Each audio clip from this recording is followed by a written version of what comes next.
Congressman Paul, there is no denying you have an enthusiastic base of support. We could hear them outside tonight. Yet there was that recent interview you were asked if, while campaigning, you envision yourself in the Oval Office, and you said, not really, but I think it's a possibility. So that begs the question about your path and when you will give an honest answer about perhaps your third-party plans going forward. Are you in this regardless of the outcome to your right here on this stage? Well, unlike others, maybe they sit around and daydream about being in the White House. I just don't sit around daydreaming about it. But I'm in a race. I'm in a good race. You talk about electability.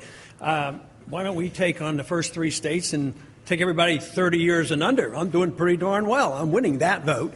But what about if you compare my name to Obama? I do quite well, if not better, than the rest. So to say that there has only been three races and talk about not being electable, I think is a bit of a stretch. Matter of fact, the delegates haven't even been appointed in Iowa yet. And quite frankly, we have a pretty good chance of getting a good sum of those because of the organization. We only had a straw vote. I mean, this argument on who won, it was a straw vote. I mean, the delegates is what counts. So, but I do want to address the earlier discussion that you had about 1997. I had been out of the Congress for 12 years, and I went back in 96 and arrived there in 97. It was chaotic, let me tell you.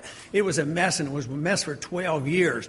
And Newt had a big job on his hand, but he really had to attack the conservatives, and he did it boldly.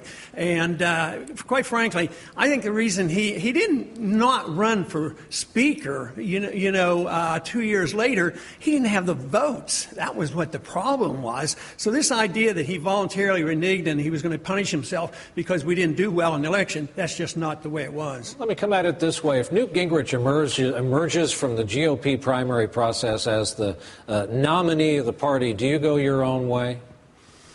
Well, I've done a lot of that in my lifetime. I should be more specific. Will you run as a third-party candidate? I have no plans to do that, no intention. And when I've been pressed on it, they asked me why, and I said I don't want to. But I haven't been an absolutist. When I left Congress, I didn't have many plans on going back, but I did after 12 years. I went back to medicine. So, no, I don't have any plans to do that, no. Would you support a Newt Gingrich as nominee of the GOP? Well, he keeps hinting about attacking the Fed, and he talks about gold. Now, if I could just change him on foreign policy, we might be able to talk business. Speaker Gingrich, you willing to adjust to pick up an endorsement from Texas? Well, I got one on Friday from Governor Perry, which I liked a lot, as a starting point. So I like endorsements from Texas. And Congressman Paul is right. There's an area, I think, what he has said about the Federal Reserve and what he has said about the importance of monetary policy, the proposal I've issued for a gold commission, which harkens back to something that he and Jesse Helms helped develop and which he served on in 1981, and the fact that we have people of the caliber of Lou Lehrman and Jim Grant who've agreed they would chair such a commission. I think there are areas we can work on. There are places we disagree very deeply. Iran is a good example. But there are places, you build a coalition by trying to find ways you can work together, and frankly, we could work together a lot more than either one of us could work with Barack Obama. Create an opportunity for folks who have houses to realize their losses and at least help them out. That's why I proposed in my tax plan. When I talk about 5 areas where I allowed deductions, well, one of them would be to be able to deduct losses from the sale of your home. Right now, you can't do that. You have to pay gains depending on the amount, but you can't deduct the losses. This is something I think is important temporarily to put in place to allow people the freedom to be able to go out and get out from underneath these houses that they're holding on to and at least get some relief from the federal government for doing so. Congressman Paul, should that be any role for the government? Are those folks owed anything for being under? Well, the government owes them a free market and a sound monetary system, but they didn't give it to them. They gave them a mess. They gave them a financial system that literally created this problem. And it was compounded. First, the line of credit to the Federal Reserve. It was excessive. Everybody now admits in Washington interest rates were kept too low too long. But not only that, in addition to that, it was an insult to injury because they kept interest rates especially low with Freddie Mac and Fannie Mae, and there was a line of credit there, and it was a guarantee. Matter of fact, I had introduced legislation 10 years before the bubble burst to eliminate that line of credit. But then the Community Reinvestment Act added more fuel to it, forcing banks to make loans that are risky loans. So the whole bubble was easily seen. The consequences were anticipated. It was all government manufactured. But the question is what do you do after you come upon a mess that the government and the politicians created? The best thing you can do is get out of the way, because you want the prices to come down so that people will start buying them again. But politicians can't allow that to happen. Our policies in Washington still has been to try to stimulate houses and keep prices up. But this whole thing about how we get involved in this low interest rate to stimulate the economy, almost everybody in Washington now, and almost all spectrums of the economic sphere, do not believe in wage and price controls, but they believe in controlling interest rates. That's one half of the whole economy, and here we have a bunch of guys getting in a room in secret, deciding what interest rates should be, and they create this mess. So yes, we need to get out of the way, but instead, the debt has to be liquidated. The mortgage derivatives was a monster. A lot of people made a lot of money on that, but guess what? Federal Reserve, to the tune of trillions and trillions of dollars, as well as TARP funds, were used to bail out the people that made all this money. Guess what happened to the bad debt that should have been wiped off the book? They should have gone bankrupt. It was dumped on the taxpayers. And the taxpayers still have it. And as long as you maintain that debt on the books, you're not going to have growth. This is why Japan hasn't recovered. We're in 4 years now, and it's going to continue until we understand who creates the business cycle, how it happens, and what you have to do to get out of it. I would suggest the policy of the United States should be aggressively to overthrow the regime and to do everything we can to support those Cubans who want freedom. Obama is very infatuated with an Arab Spring. He doesn't seem to be able to look 90 miles south of the United States to have a Cuban Spring. So I would try to put in place a very aggressive policy of reaching out to every single Cuban who would like to be free, helping network them together, reaching out to the younger generation inside the dictatorship and indicating they don't have a future as a dictatorship because the Gingrich presidency will not tolerate 4 more years of this dictatorship. Oh, Congressman? I have a little bit of work to do yet on him on foreign policy. No. I would do pretty much the opposite. I don't like the isolationism of not talking to people. I was drafted in 1962 at the height of the Cold War when the missiles were in Cuba. And the Cold War is over. And I think we propped up Castro for 40-some years because we put on these sanctions, and this only used us as the scapegoat. He could always say anything wrong is the United States' fault. But I think it's time to quit this isolation business of not talking to people. We talked to the Soviets, we talked to the Chinese, and we opened up trade. And we're not killing each other now. We fought with the Vietnamese for a long time. We finally gave up, started talking to them. Now we trade with them. I don't know why the Cuban people should be so intimidated. Brett, I don't know where you get this assumption that all of a sudden all the Cubans that come over here, I would thought they were going to celebrate and they're going to have a lot more freedom if we would only open up our doors and say, we want to talk to you and trade with you and come visit. Sometimes they can't even send packages down there. I think we're living in the dark ages when we can't even talk to the Cuban people. I think it's not 1962 anymore, and we don't have to use force and intimidation and overthrow in governments. I just don't think that's going to work. Senator Santorum, an admittedly cynical question.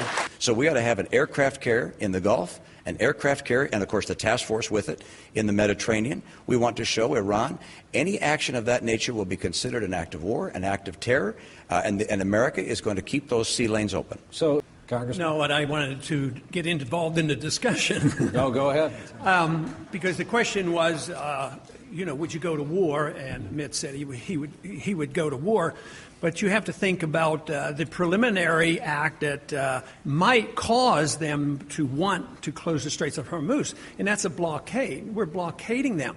Can you imagine what we would do if somebody blockaded the Gulf of Mexico? That would be an act of war. So the act of war has already been committed, and this is a retaliation. But besides, there's no interest whatsoever for Iran to close the Straits of Hormuz. I mean, they need it as much as we do.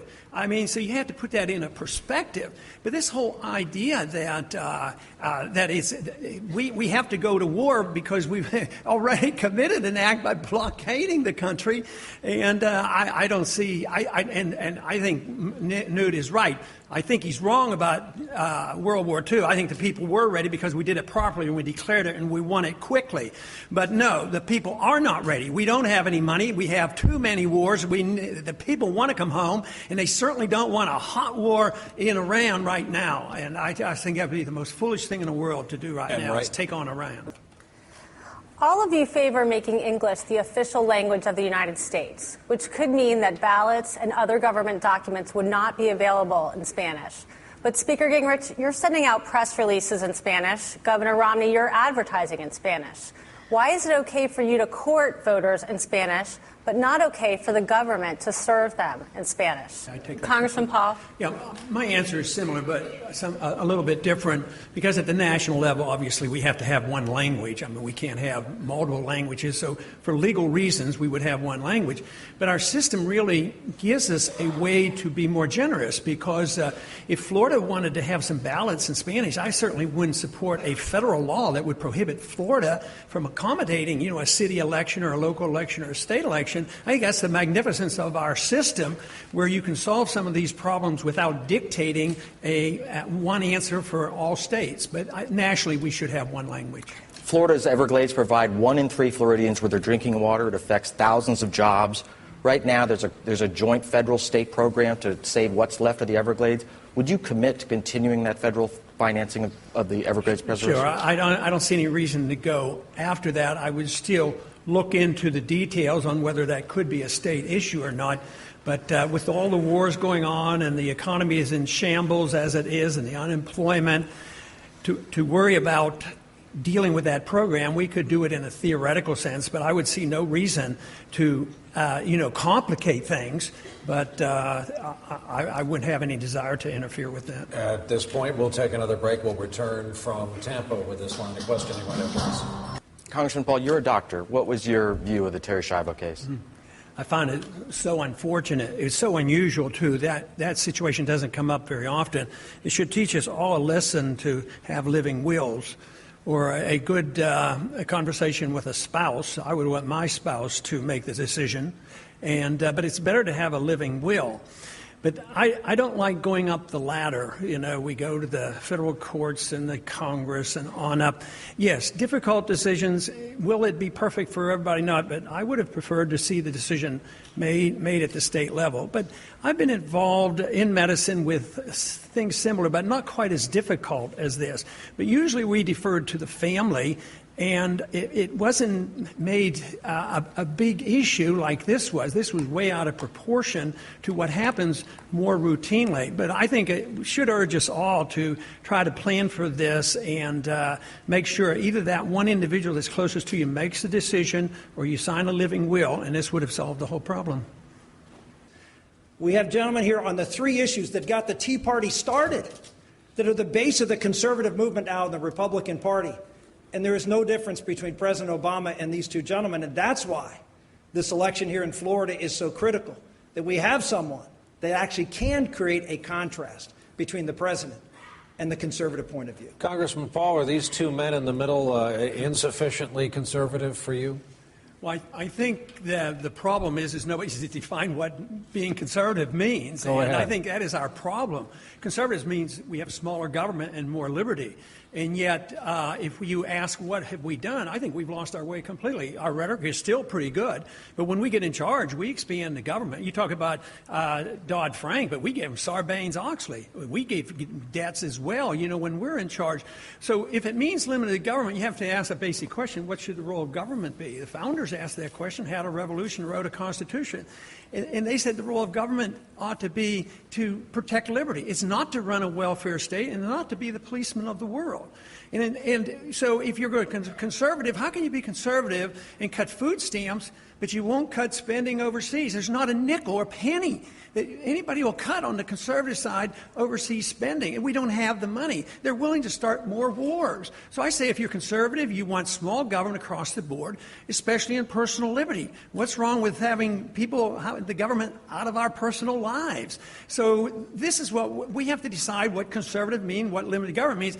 And I have a simple suggestion. We have a pretty good guide, and if we follow the Constitution, government would be very small, and we would all be devoted conservatives. Governor Romney again tonight. So-called Romney Care and so-called Obamacare have been positioned very closely side by side.